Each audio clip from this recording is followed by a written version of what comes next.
नमस्कार, आप देख रहे हैं अपड़ू उत्तराखंड और मैं हूं आपके साथ नेहा। सूबे के मुख्यमंत्री पुष्कर सिंह धामी शनिवार को मुक्तेश्वर पहुंची, जहां वे कुमाऊं मंडल विकास निगम मुक्तेश्वर में पहुंचे थे, जहां केंद्रीय विद्यालय मुक्तेश्वर के 3 नन्हे बच्चे मुख्यमंत्री से आकर मिले। अपने बीच मुख्यमंत्री को देख बच्चे काफी उत्साहित थे। केंद्रीय विद्यालय में कक्षा 6ठी की छात्रा करुणा और कक्षा 3री के छात्रा रुचि और कक्षा 1 के छात्र शैलेश पांडे ने मुख्यमंत्री से मुलाकात की। इस दौरान सीएम धामी भी बच्चों को देखकर खुश हुए। उन्होंने नन्हे मुन्ने बच्चों से बातचीत की और उनका हालचाल जाना और उनकी पढ़ाई के बारे में भी पूछा। इस दौरान बच्चे सीएम से मिलकर काफी खुश नजर आए।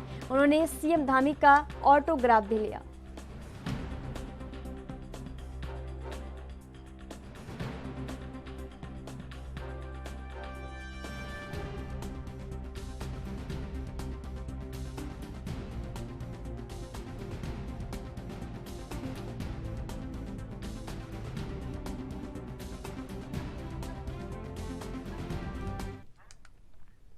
पूर्व मुख्यमंत्री हरीश सिंह रावत आज अपनी किताब उत्तराखंडियत का विमोचन किया।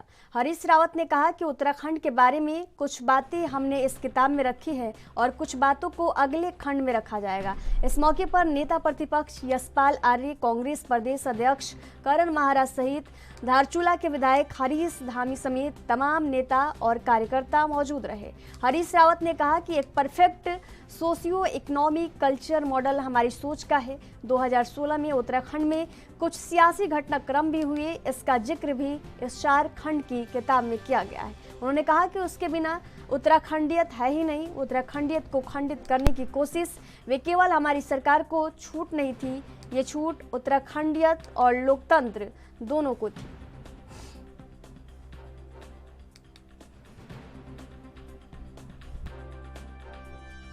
कुछ बातें हमने इसमें रखी है और दूसरे स्टेज की कुछ बातें जो है दूसरे खंड में समाहित होंगी और एक perfect socio economic cultural model जो है हमारी सोच का है। कुछ बातें हमने इसमें रखी है और दूसरे स्टेज की कुछ बातें जो है दूसरे खंड में समाहित होंगी और एक perfect socio economic cultural model जो है।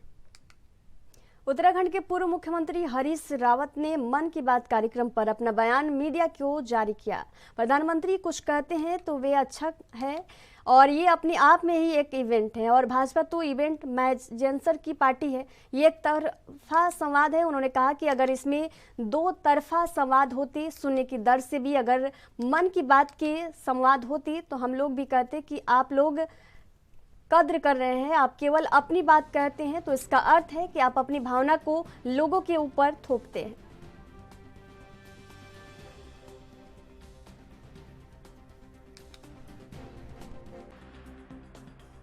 देखिए, अच्छा है, प्रधानमंत्री कुछ कहते हैं वो अपने आप ही में एक इवेंट होती है और भाजपा तो वैसे भी जो है इवेंट मैनेजर्स की ही पार्टी है। ये एक तरफा संवाद है। यदि ये 2 तरफा इसमें 1 दर्जन भी संवाद होते हैं, ये मन की बात सुनने के भी 10 एपिसोड होते तो हम कहते कि हाँ, आप लोकतंत्र की कद्र कर रहे हैं। आप केवल अपनी बात कहते हैं तो इसका अर्थ है आप अपनी भावना को। काशीपुर में आयोजित एक निजी स्कूल के कार्यक्रम में मुख्यमंत्री पुष्कर सिंह धामी ने शिरकत की। सीएम धामी ने इस दौरान अपने संबोधन में कहा कि शिक्षा के इस मंदिर में आकर मैं स्वयं को गर्वान्वित महसूस कर रहा हूं। 1200 से अधिक छात्र इस स्कूल में अध्ययनरत हैं। धामी ने कहा कि सबसे पहले शिक्षा देने का काम यदि कोई करता है तो वे माता पिता हैं, जबकि शिक्षक दूसरे नंबर पर शिक्षा देते हैं। हमारी संस्कृति में शिक्षा ग्रहण करने का अर्थ सिर्फ किताबी ज्ञान हासिल करना नहीं है। उन्होंने कहा कि हमारे यहाँ शिक्षा को व्यवसाय नहीं माना जाता, शिक्षक और बच्चों के बीच पारिवारिक रिश्ता होता है। आज इस शिक्षा के पावन मंदिर में आकर मैं स्वयं को गौरवान्वित महसूस कर रहा हूँ। वर्ष 1983 में स्वर्गीय मेजर श्रीमान भला जी ने इस विद्यालय के रूप में इस पौध की नींव रखी। वह आज एक वट वृक्ष का रूप होता है। अभी मैं आंटी बिंदु भल्ला से पूछ रहा था, तो उन्होंने बताया कि नर्सरी से लेकर क्लास 12 तक 1200 से भी ज्यादा बच्चे आज इसमें अध्ययन कर रहे हैं, इसी इंस्टीट्यूट में शिक्षा ग्रहण कर रहे हैं। और स्वर्गीय भल्ला जी द्वारा रोपे गए इस विद्यालय को, इस पौधे को खाद पानी देकर वट वृक्ष बनाने का काम। और अभी आंटी बिंदु भल्ला जी मुझे कह रही थी कि आप लोग मुझे ज्यादा इंपोर्टेंस दे रहे हैं। जब हमको बुलाए तो मुझे बताया गया कि आपके अथक परिश्रम से और आपके पुत्र कर्नल रोहित भल्ला जी और डॉक्टर भल्ला जी, जो आपके साथ मिलकर इस विद्यालय को जिन्होंने एक उच्चतम स्तर तक ले जाने का काम किया है, क्योंकि एक सामान्य परिवार में जन्मे मेजर श्रीमान भल्ला जी ने पहले तो एक सैनिक के रूप में देश की सेवा की और फिर बच्चों को शिक्षा प्रदान कर उनके भविष्य को संवारने के लिए लिटिल स्कॉलर्स विद्यालय की नींव रखी। कठिन परिश्रम और संघर्षों से भरा भल्ला जी का जीवन और पुरुषार्थ निश्चित रूप से हम सभी के लिए प्रेरणादायी है। मुझे बताया गया है कि little scholars model United nation school में उत्तराखंड सहित दिल्ली और अनेकों राज्यों के बच्चे यहाँ पर शिक्षा ग्रहण करते हैं। इसके द्वारा भारत और विश्व के स्वर्णिम भविष्य की हमारे बच्चे देश और विदेश के विभिन्न मुद्दों पर विचार विमर्श करेंगे। मैं इसमें भाग लेने वाले सभी बच्चों के देहरादून में बीजेपी प्रदेश अध्यक्ष महेंद्र भट्ट ने प्रेस कॉन्फ्रेंस की और कहा कि पीएम मोदी की मन की बात कार्यक्रम का कल 100वां एपिसोड है। मन की बात को 23 करोड़ देशवासी नियमित रूप से सुनते हैं, जिससे कई लोगों को प्रेरणा मिली है। मन की बात कार्यक्रम से विदेशी उत्पादन में कमी और स्वदेशी उत्पादों को बढ़ावा मिला है। साथ ही राज्य के लिए भी कार्यक्रम कई मायनों में अहम रहा है। उन्होंने कहा कि कल 100वें एपिसोड को लेकर समूचे प्रदेश में सांसदों का कार्यक्रम जारी किया गया है। राज्य के सांसदों की अलग अलग जगह ड्यूटी लगाई गई। मन की बात को सुनेंगे। मंत्री सुबोध उनियाल जी नरेंद्र नगर में ढालवाला में मन की बात को सुनेंगे। इसके अलावा सतपाल महाराज जी बाहर प्रवास में हैं, इनका कार्यक्रम वो वर्चुअल जुड़ेंगे, ऐसा हमने उनसे आग्रह किया है। मंत्री प्रेमचंद अग्रवाल जी ऋषिकेश में छिद्रवाला में मन की बात को सुनेंगे। इसके अलावा हमारे पूर्व मुख्यमंत्री माननीय भगत सिंह कोश्यारी जी ये सहसपुर में जो जेबी इंस्टीट्यूट एंड टेक्नोलॉजी सेंटर, हमने जो इंस्टीट्यूट है उनमें भी मन की बात के कार्यक्रम रखे हैं, तो भगत दा वहाँ रहेंगे। विधानसभा अध्यक्ष ऋतु खंडूड़ी जी एक कोटद्वार में मन की बात को सुनेंगी। पूर्व मुख्यमंत्री श्री त्रिवेंद्र सिंह रावत जी डोईवाला में शिव मंदिर परिसर में मन की बात को सुनेंगे। मैं स्वयं कल माणा गांव में, जो भारतवर्ष का प्रथम गांव है, उसमें मन की बात में रहूँगा। हमारे माननीय अजय जी संगठन मंत्री हरिद्वार में सप्त ऋषि मंडल में मन की बात को सुनेंगे। हमारे केंद्रीय कार्यालय प्रभारी श्री महेंद्र पांडे जी ये भी नैनीताल में जो नाविक हैं उनके साथ मन की बात को सुनेंगे। हमारे पूर्व प्रदेश अध्यक्ष भगत जी ये काला डूंगी में हिम्मतपुर तल्ला इस बूथ पर मन की बात को सुनेंगे। हमारे पूर्व प्रदेश मदन कौशिक जी हरिद्वार में सप्त ऋषि मंडल हर की पेड़ी मन की बात को सुनेंगे। हमारे श्री गोविंद सिंह बिजली पूर्व कैबिनेट मंत्री हैं, आप नैनीताल में प्राइमरी पाठशाला गोरखपुर में मन की बात को सुनेंगे। इसके अलावा जिला स्तर पर सभी विधायक, हमारे 47 विधायकों के कार्यक्रम तय हो चुके हैं। प्रधानमंत्री नरेंद्र मोदी के मन की बात के 100वें कार्यक्रम को सफल बनाने के लिए जहां बीजेपी पूरे देश में तैयारी कर रही है, तो वहीं उत्तराखंड में भी प्रधानमंत्री के मन की बात कार्यक्रम को लेकर तैयारियों में जुटी है। वही कार्यक्रम की रूपरेखा को लेकर केंद्रीय रक्षा राज्य मंत्री और नैनीताल लोकसभा सीट से सांसद अजय भट्ट आज पत्रकारों से रूबरू हुए। केंद्रीय रक्षा राज्य मंत्री अजय भट्ट ने बताया कि कल होने जा रहे प्रधानमंत्री नरेंद्र मोदी के मन की बात का 100वां एपिसोड ऐतिहासिक होने जा रहा है, क्योंकि सर्वे से भी साफ हो चुका है कि प्रधानमंत्री नरेंद्र मोदी मन की बात कार्यक्रम देश के 100 करोड़ लोग सुन चुके हैं और 100वां एपिसोड को सुनने के लिए पूरे देश में जबरदस्त उत्साह देखा जा रहा है। कल पूरे उत्तराखंड सहित नैनीताल और उधम सिंह नगर जिले में सैकड़ों जगह इस कार्यक्रम का आयोजन किया जाएगा और खुद उधम सिंह नगर में मौजूद रहेंगे तो वहीं सूबे के मुखिया पुष्कर सिंह धामी और बीजेपी के राष्ट्रीय सचिव महेंद्र पांडे सहित तमाम बीजेपी के बड़े चेहरे नैनीताल में मौजूद होंगे।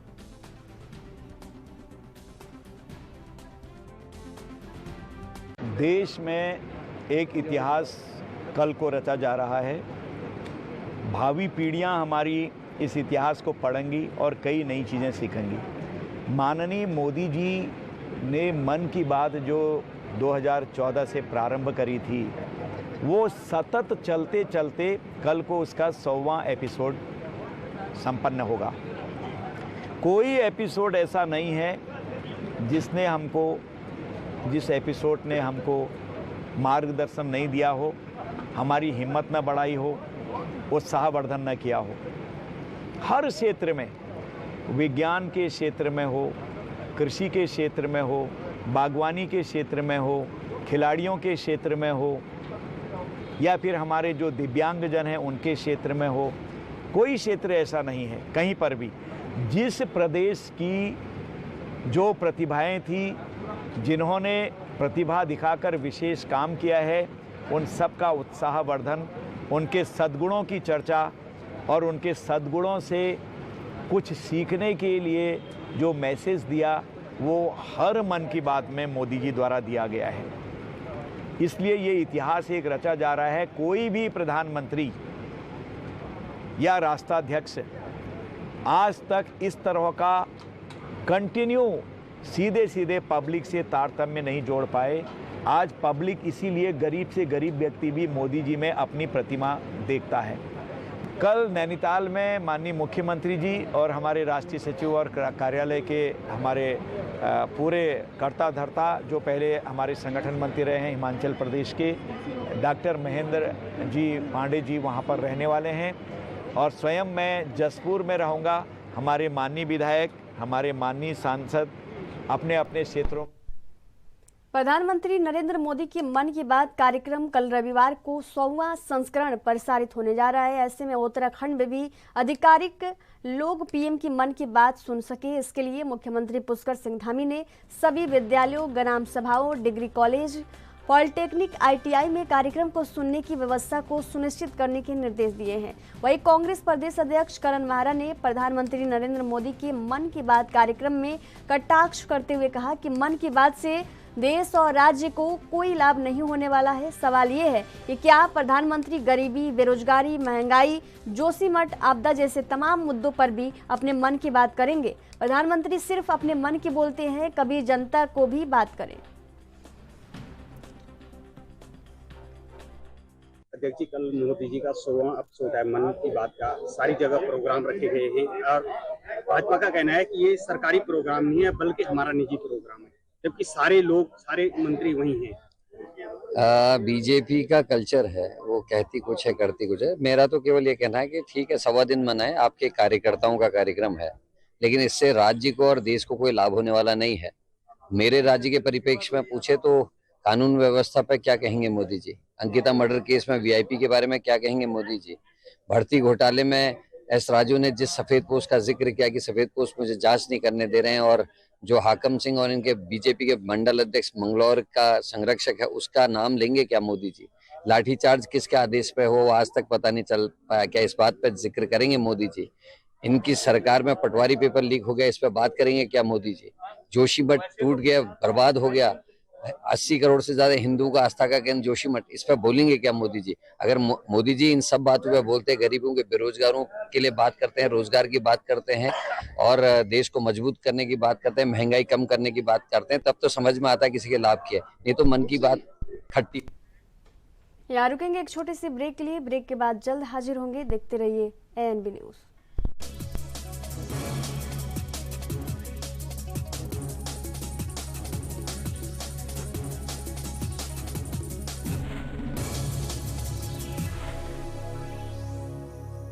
ब्रेक के बाद एक बार फिर से आप सभी का स्वागत है। बढ़ेंगे अगली खबर की ओर। हल्द्वानी में मुखानी थाना पुलिस और SSG टीम को एक बड़ी सफलता हाथ लगी है, जहां टीम ने चेकिंग के दौरान 102 ग्राम स्मैक के साथ एक तस्कर को गिरफ्तार किया है। मामले की जानकारी देते हुए SSP पंकज भट्ट ने बताया कि पकड़ा गया तस्कर विजय नेगी अल्मोड़ा के चौखटिया का रहने वाला है, जो लंबे समय से स्मैक की तस्करी कर रहा था, जिसे आज पुलिस की टीम ने गिरफ्तार किया है। पुलिस अब स्मैक के बड़े सप्लायरों की तलाश में जुट गई है। साथ ही इस साल अब तक पुलिस ने नशे के खिलाफ बड़ी कार्रवाई करते हुए 1 किलो 672 ग्राम स्मैक बरामद की।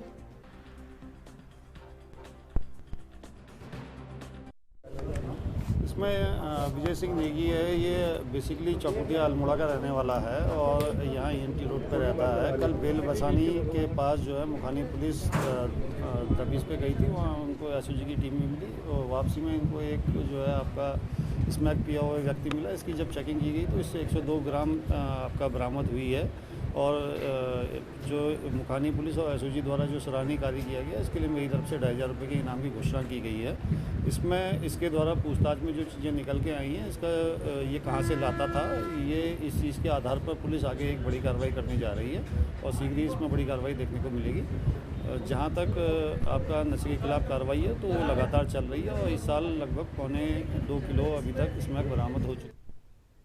केदारनाथ और बद्रीनाथ धाम कपाट खोलने के बाद देवभूमि में चारधाम यात्रा के लिए श्रद्धालुओं का आगमन शुरू हो गया है। चारधाम यात्रा को लेकर सरकार ने पूरी तैयारियां पूरी कर ली है।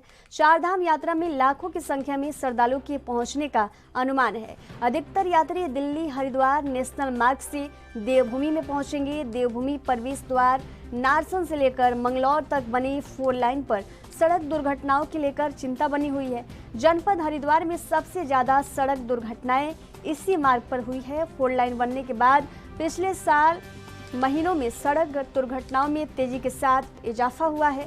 भारतीय स्टार ऋषभ पंत का भी कुछ माह पहले इसी मार्ग नारसन मंगलौर में सड़क हादसा हुआ था, जिसमें ऋषभ पंत गंभीर रूप से घायल हो गए थे। उसके बाद भी लगातार सड़क दुर्घटनाएं भी कोई अंकुश नहीं लग पा रहा है। नारसन बॉर्डर से लेकर मंगलौर तक पूरे नेशनल हाईवे पर अनियमित कट लगे हुए हैं, जिससे आए दिन सड़क हादसों में लोग अपनी जान गंवा रहे हैं।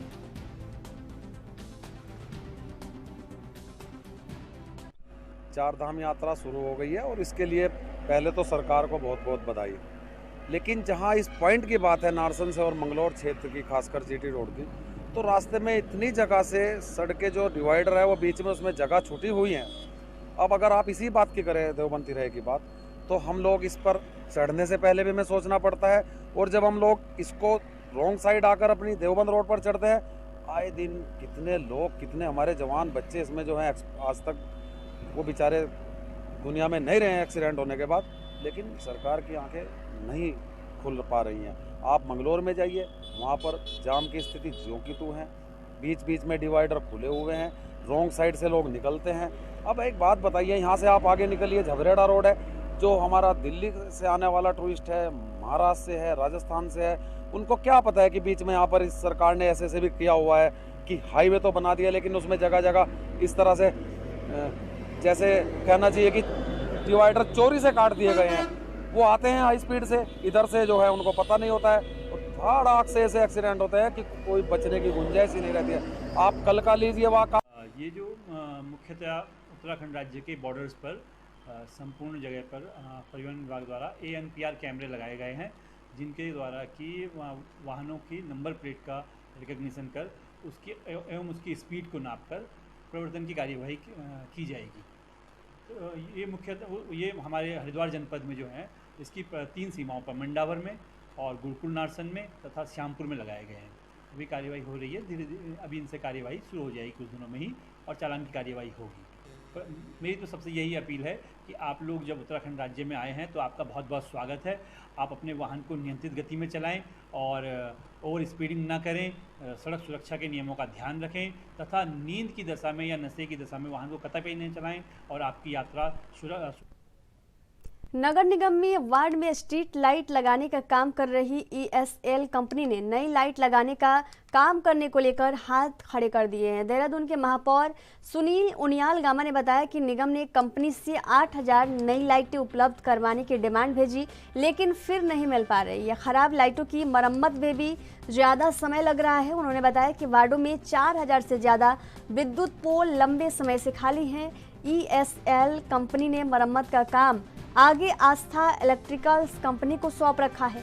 इस कंपनी का मरम्मत कार्य के लिए 4 करोड़ के करीब भुगतान होना है। आपको बता दें कि संचालक के मुताबिक 18 माह से भुगतान लंबित है। कंपनी के 75 कर्मचारियों को समय से वेतन नहीं मिल पा रहा है, जिसका काम काज पर बुरा असर पड़ रहा है।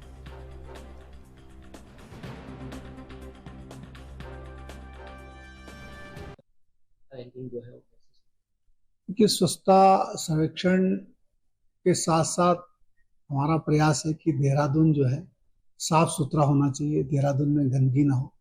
इसके लिए हम भी प्रयास कर रहे हैं। हम देहरादून के लोगों को भी समय समय पर जागरूक करते हैं, स्कूलों में भी अभियान चलाते हैं कि ये जो स्वच्छता का काम है ये सिर्फ और सिर्फ नगर निगम का नहीं, इसमें जब तक जन सहभागिता, जब तक लोग जागरूक नहीं होंगे तब तक इसमें सफलता हमें कम मिलेगी। लेकिन देहरादून के लोग जागरूक हुए हैं। जो स्वच्छता सर्वेक्षण के जो परिणाम आ रहे हैं, ये देहरादून की जनता ने जो परिणाम है ये उनकी ही जागरूकता से है, उनकी सक्रियता से है और देहरादून के लोग बहुत जागरूक हुए हैं।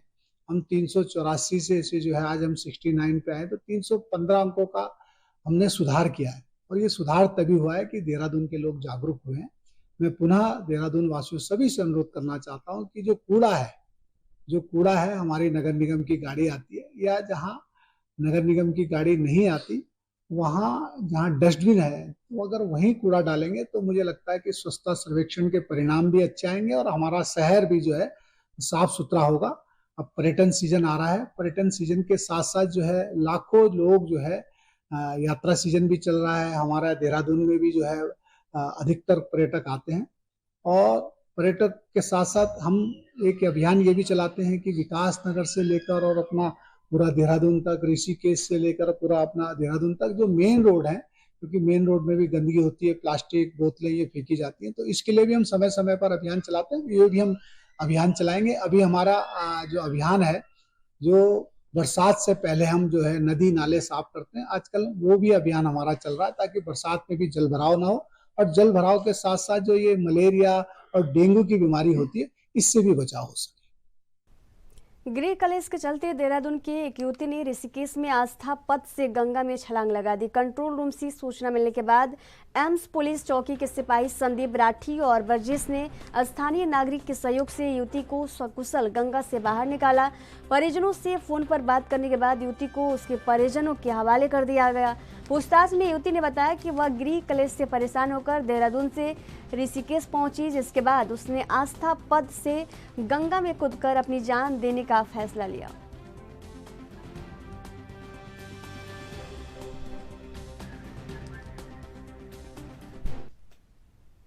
उधम सिंह नगर जिले के किच्छा पुलिस ने चोरी की वारदात का खुलासा करते हुए 2 आरोपियों को चोरी के माल के साथ गिरफ्तार किया है। पुलिस ने दोनों आरोपियों के खिलाफ मुकदमा दर्ज कर दोनों आरोपियों को न्यायालय में पेश करने की कार्रवाई शुरू कर दी। करीब 1 सप्ताह पहले किच्छा कोतवाली अंतर्गत मुख्य बाजार में अज्ञात चोरों ने एक दुकान पर धावा बोलकर करीब 1 लाख कीमत का लोहे का स्क्रैप चोरी कर लिया था। दुकान स्वामी अशोक कुमार चड्ढा ने अज्ञात चोरों के खिलाफ किच्छा पुलिस को लिखित शिकायत देते हुए कार्रवाई की मांग की थी। पुलिस ने व्यापारी की शिकायत पर अज्ञात चोरों के खिलाफ रिपोर्ट दर्ज कर उनकी तलाश शुरू कर दी। पुलिस ने जांच के दौरान 2 आरोपियों को चोरी के माल के साथ गिरफ्तार किया है।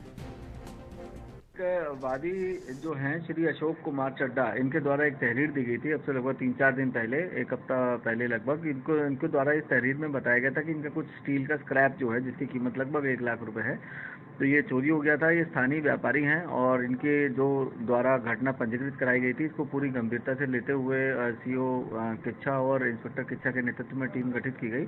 तो इन्होंने मैनुअल इंटेलिजेंस गैदर करते हुए और सीसीटीवी फुटेज देखते हुए बड़ी मेहनत से दोनों चोरों को गिरफ्तार कर लिया है और साथ में जो घटना में माल जो है चोरी गया था वो 100% उसकी बरामदगी कर ली गई है। और इसमें बेसिकली एक नए जो ज्वाइन किया है अशोक चौधरी एएसआई रैंक में, इनका बहुत सराहनीय इनका रोल रहा है और साथ में इसमें जो है इनके आपराधिक इतिहास की जानकारी की जा रही है और जो अभियुक्त गिरफ्तार हुए हैं इसे माननीय न्यायालय के समक्ष प्रस्तुत किया जा रहा है।